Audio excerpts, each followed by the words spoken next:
Twelfth class. अब हम नया चैप्टर शुरू कर रहे हैं, किरचॉफ के नियम तथा विद्युत परिपथ। ये फिजिक्स की फर्स्ट बुक का सेकेंड यूनिट का लास्ट चैप्टर है और इसके बाद हमारी फर्स्ट बुक की 2 यूनिट्स कंप्लीट हो जाएंगी। उसके बाद हम सेकेंड बुक शुरू करेंगे। ठीक है, तो किरचॉफ के नियम तथा विद्युत परिपथ। किरचॉफ के नियम इस चैप्टर में मोस्ट इम्पॉर्टेंट है। तो स्टार्टिंग करते हैं चैप्टर के इंट्रोडक्शन से। विद्युत सेल। विद्युत सेल, आप इसका डायग्राम देखिए। विद्युत सेल होता क्या है? विद्युत सेल एक ऐसी युक्ति है जो रासायनिक ऊर्जा को विद्युत ऊर्जा में बदलती है। रासायनिक ऊर्जा को, जो रसायन के बीच में जो ऊर्जा होती है उनको विद्युत ऊर्जा में बदलती है। विद्युत सेल में एक द्रव होता है, जैसा कि आप देख रहे हैं, इसमें ये द्रव है और इसमें 2 विभिन्न धातुओं की छड़ें होती हैं। ये जो द्रव होता है इसको बोलते हैं विद्युत अपघट्य और जो छड़ें होती हैं इनको बोला जाता है इलेक्ट्रोड।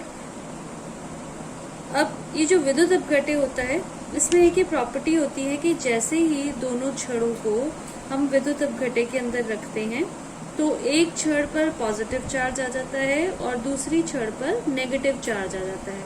मतलब एक धनावेशित हो जाती है और दूसरी ऋण आवेशित हो जाती है।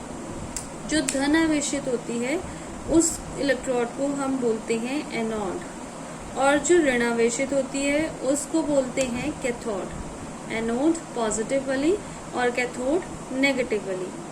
अब अगर हम इन दोनों छड़ों को किसी चालक तार से जोड़ दें तो उस तार में विद्युत आवेश प्रवाहित होने लग जाता है, मतलब धारा जो है वो बहने लग जाती है। तो इस तरीके से हमने देखा कि यहाँ पर रासायनिक क्रिया हुई जिससे रासायनिक ऊर्जा उत्पन्न हुई और वो रासायनिक ऊर्जा क्या करती है? रासायनिक ऊर्जा जो है वो विद्युत ऊर्जा में बदल जाती है। और सेल के लिए जो साइन होता है वो होता है एक बड़ी स्टैंडिंग लाइन और एक छोटी स्टैंडिंग लाइन। जो बड़ी स्टैंडिंग लाइन होती है वो प्लस को रिप्रेजेंट करती है और जो छोटी स्टैंडिंग लाइन होती है वो माइनस को रिप्रेजेंट करती है। और कहीं पर अगर बहुत सारे सेल इकट्ठे हों तो उसको बोला जाता है बैटरी। जैसे ऐसे, तो बहुत सारे सेल इकट्ठे हैं तो इसको बोला जाएगा बैटरी और ये है सेल। ठीक है, तो सेल एक ऐसी युक्ति जिससे रासायनिक ऊर्जा को विद्युत ऊर्जा में बदला जाता है। अब ये सेल कितने प्रकार के होते हैं? तो सेल 2 प्रकार के होते हैं। एक तो प्राथमिक सेल। प्राथमिक सेल वो सेल होते हैं जिनको हम एक बार उपयोग में ले आए तो उनको दोबारा से चार्ज नहीं किया जा सकता। जैसे कि इसके एग्जांपल में लेक्लांशी सेल, डेनियल सेल, वोल्टियर सेल, जो आप लोग घरों में भी यूज करते हो, जैसे पेंसिल सेल होते हैं या गीजर वगैरह में जो डलते हैं वो सेल। तो वो सेल जो हैं वो प्राथमिक सेल की श्रेणी में आएंगे, क्योंकि एक बार अगर उसको यूज कर लिया तो दोबारा से उसे हम चार्ज नहीं कर सकते। और एक होते हैं द्वितीयक सेल, सेकेंडरी सेल्स।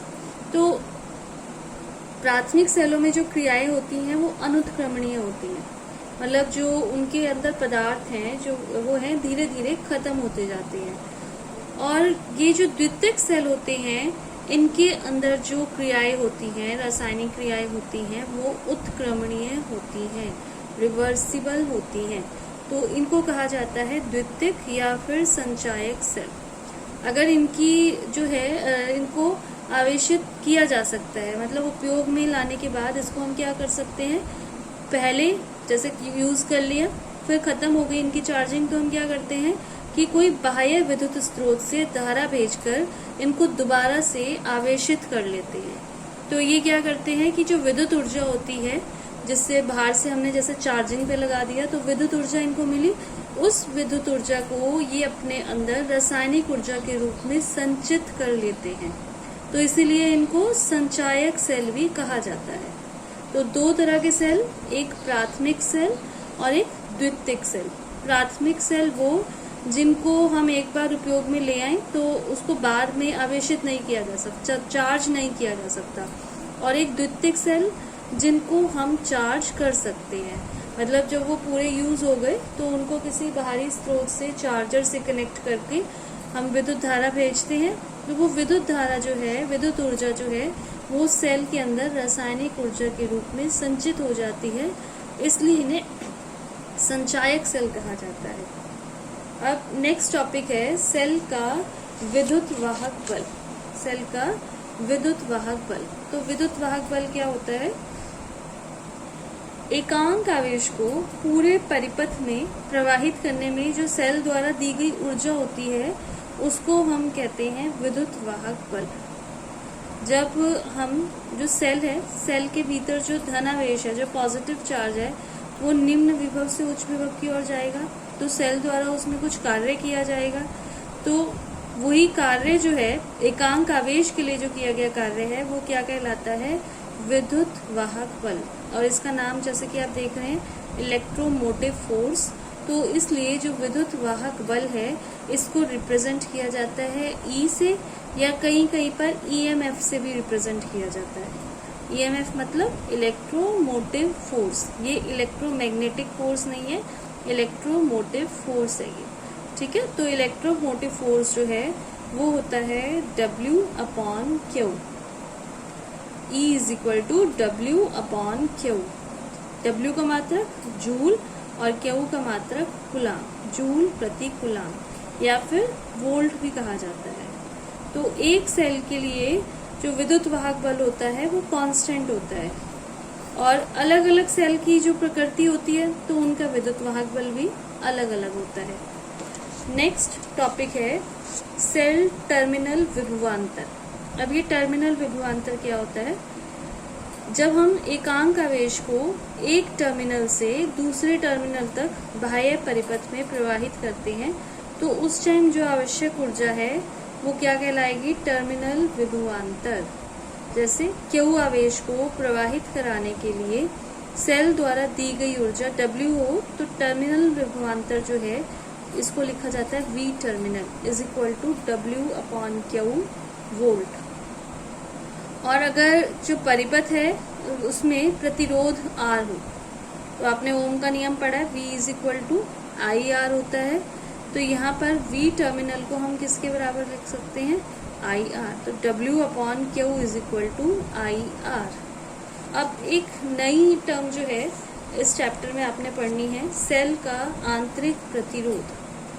इससे रिलेटेड एक दो न्यूमेरिकल्स जो हैं वो आपने 10th में भी शायद किए होंगे, बट उस टाइम आपके कोर्स में ये आंतरिक प्रतिरोध नहीं था। अब आपने आंतरिक प्रतिरोध पढ़ना है, सेल का आंतरिक प्रतिरोध। तो सेल में एक तो बाह्य प्रतिरोध होता है, वो किस कारण होता है? जब हम सेल को किसी विद्युत चालक से जोड़ते हैं, किसी तार से जोड़ते हैं, तो एक तो तार उसमें प्रतिरोध उत्पन्न करती है, उसको तो बोला जाता है विद्युत प्रतिरोध, ये R जिससे रिप्रेजेंट हम करते हैं। ठीक है, अब ये आंतरिक प्रतिरोध क्या होता है? आंतरिक मतलब जो सेल के अंदर, तो सेल के अंदर क्या होता है? विद्युत अपघटे। तो सेल में उपस्थित विद्युत अपघटे द्वारा विद्युत धारा के मार्ग में उत्पन्न अवरोध को सेल का आंतरिक प्रतिरोध कहते हैं। आंतरिक इस नाम से ही क्लियर हो जाता है कि सेल के अंदर जो चीज है उसकी वजह से जो प्रतिरोध उत्पन्न हो रहा है उसको कहा जाता है आंतरिक प्रतिरोध। और सेल के अंदर क्या होता है? विद्युत अपघटे। तो विद्युत अपघटे जो है विद्युत धारा के मार्ग में जो अवरोध उत्पन्न करता है उसको क्या कहा जाता है? आंतरिक प्रतिरोध। और इसको जो रिप्रेजेंट किया जाता है वो किया जाता है स्मॉल r से। जो बाह्य प्रतिरोध है वो कैपिटल R से, और जो आंतरिक प्रतिरोध है वो स्मॉल r से।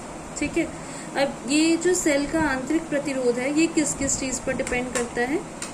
तो एक तो ये डिपेंड करता है जो सेल की दोनों प्लेटें हैं, प्लेटें मतलब जो इलेक्ट्रोड्स है, उनके बीच की दूरी बढ़ाने पर सेल का आंतरिक प्रतिरोध बढ़ जाता है। और दूसरा जो विद्युत अपघट्टे हमने लिया है, अगर उसकी हम सांद्रता भी बढ़ा देते हैं, ये सांद्रता वर्ड आपके लिए नया नहीं है, आपने केमिस्ट्री में पढ़ा हुआ है कंसंट्रेशन। तो अगर हम विद्युत अपघट्टे की सांद्रता बढ़ा देते हैं तो सेल का आंतरिक प्रतिरोध भी बढ़ जाता है। एक बार ये डायग्राम आप देखिए।